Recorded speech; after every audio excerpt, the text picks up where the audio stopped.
بسم اللہ الرحمن الرحیم۔ ہمیشہ اس رب کی رحمت سے خوش ہوا کرو۔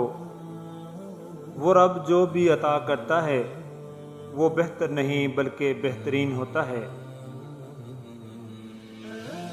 اور تم کسی کے مخالف ہو تو بھی اس کو تمہاری مخالفت کا پتہ ہونا چاہیے، کیونکہ درمیانی راستہ منافقت والوں کا ہوتا ہے۔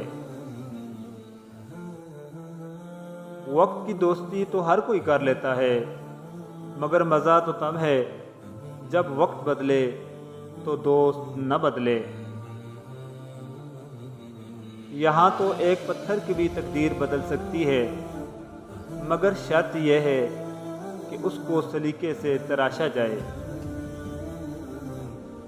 ایک لقمے کو ہمارے پیٹ میں پہنچنے کے لیے اللہ نے کتنا خوبصورت نظام بنا دیا کہ گرم ہو تو ہاتھ بتا دیتے ہیں، سخت ہو تو دانت بتا دیتے ہیں، باسی ہو تو ناک بتا دیتی ہے۔ بس ایک فرق ہم نے خود کرنا ہے کہ یہ حلال ہے یا حرام۔ رزق میں کمی لانے والے کام: نمبر 1، گھر میں مکڑی کے جالوں کا ہونا۔ نمبر 2، بچے ہوئے کھانے کو کچرے میں پھینک دینا۔ نمبر 3، پرندوں کو دانہ نہ ڈالنا۔ نمبر 4، گندے کپڑے سے اپنے کھانے والے برتن صاف کرنا۔ بات ہمیشہ تمیز سے اور اعتراض ہمیشہ دلیل سے ہی کریں، کیونکہ زبان تو جانوروں کے منہ میں بھی ہوتی ہے، مگر وہ علم اور سلیقے سے محروم ہوتے ہیں۔ حضرت علی رضی اللہ تعالی عنہ سے پوچھا گیا کہ یا علی، کیسے پتہ چل سکتا ہے کہ کون کتنا زیادہ قیمتی ہے؟ تو اس پر حضرت علی رضی اللہ تعالی عنہ نے فرمایا کہ جس میں جتنا زیادہ احساس ہوگا وہ اتنا زیادہ قیمتی ہوگا۔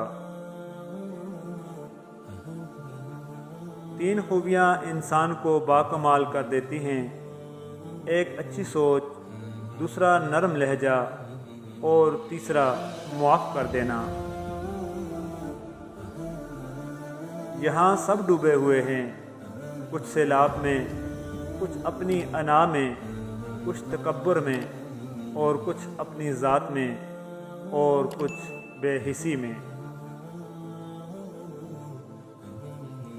یہاں تو ایک پتھر کی بھی تقدیر بدل سکتی ہے، مگر شرط یہ ہے کہ اس کو سلیقے سے تراشا جائے۔